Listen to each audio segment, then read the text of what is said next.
Pull! Oh! Yeah!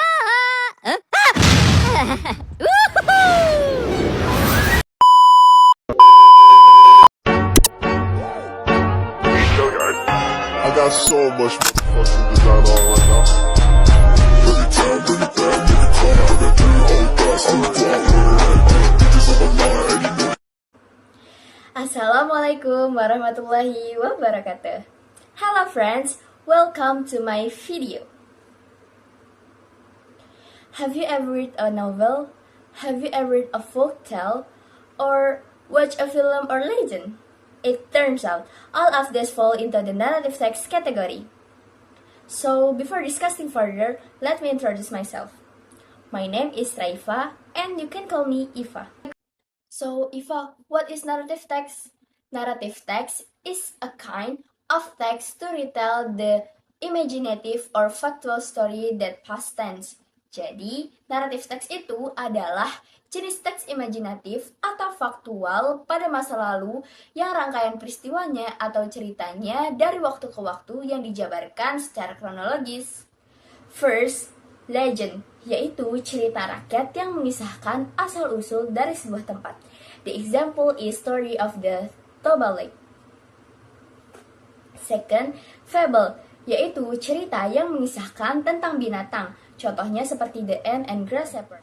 Third, myth, yaitu cerita atau mitos yang dianggap faktual atau benar terjadi. Contohnya seperti Nyi Roro Kidul. Selanjutnya yaitu fairy tale, yaitu cerita anak-anak yang mengandung unsur magic dan terdapat pesan moral di dalamnya. Contohnya The Ghost with the Golden Egg. Next, folk tale, yaitu cerita yang ceritanya diceritakan secara turun-temurun sehingga menjadi tradisi masyarakat setempat. The example is Malin Kundang. And the last one, love story, yaitu cerita yang mengangkat tema perjuangan untuk mendapatkan cinta dari tokoh pertamanya. Contohnya seperti Cinderella. What is the purpose of the narrative text? First, to entertain the readers. Tujuannya untuk menghibur para pembaca. Second, to amuse the readers. Tujuannya untuk membuat para pembaca agar menjadi lebih bahagia. Third, to teach a moral value. Tujuannya untuk mengajarkan dan menjelaskan nilai-nilai moral yang terkandung di dalam cerita tersebut. And then, to change social opinion, yang bertujuan untuk mengubah anggapan masyarakat umum tentang suatu peristiwa. There are three generic structure of the narrative text. First, orientation, yaitu pengenalan tokoh, waktu, dan tempat. Second, complication, yaitu masalah atau konflik yang sedang terjadi di dalam cerita tersebut. Ketiga, yaitu resolution, yaitu solusi dari masalah tersebut atau bagaimana caranya menyelesaikan konflik yang terjadi dalam masalah tersebut. Discuss more generic structure of narrative text. First, orientation. It set the scene and introduce the participants. In Indonesia, bagian ini digunakan untuk pengenalan tokoh, tempat, dan waktu. Biasanya menggunakan kata tanya seperti who, what, where, and when. Second, complication. Tells the problem of the story and how the main character solve them. This part includes situation activities or events that lead problem to the climax. It shows when the crisis arise. In Indonesia, komplikasi menjelaskan awal masalah hingga masalah menjadi klimaks. Bagian ini biasanya banyak melibatkan karakter utama yang menyelesaikan masalah tersebut. Third, resolution. The crisis is resolved for the better worse. It shows the end of the story, usually a happy ending. Bagian ini merupakan akhir dari cerita atau berupa solusi dari masalah yang terjadi. Inilah yang akan membuat cerita menjadi lebih baik atau buruk nantinya. Selanjutnya adalah the other generic structure yang bersifat opsional, jadi boleh ada atau enggaknya ya. Yang pertama adalah evaluation. The stepping back to evaluate the story or moral message of the story, yaitu mengulang kembali cerita atau pesan moral sebagai bentuk evaluasi. Second, coda, change of the character of lesson or fact of the story, yaitu adanya perubahan nilai atau pelajaran dari karakter ceritanya. And last one, reorientation, yaitu the ending of the story, yaitu menyatakan kesimpulan akhir dari sebuah cerita. Nah, mari kita lihat penerapannya pada teks berikut. Pada paragraf pertama menceritakan tokoh utama, kegiatan sehari-hari, pertemuan dengan istrinya, dan perjanjian mereka. Bagian ini disebut dengan orientation.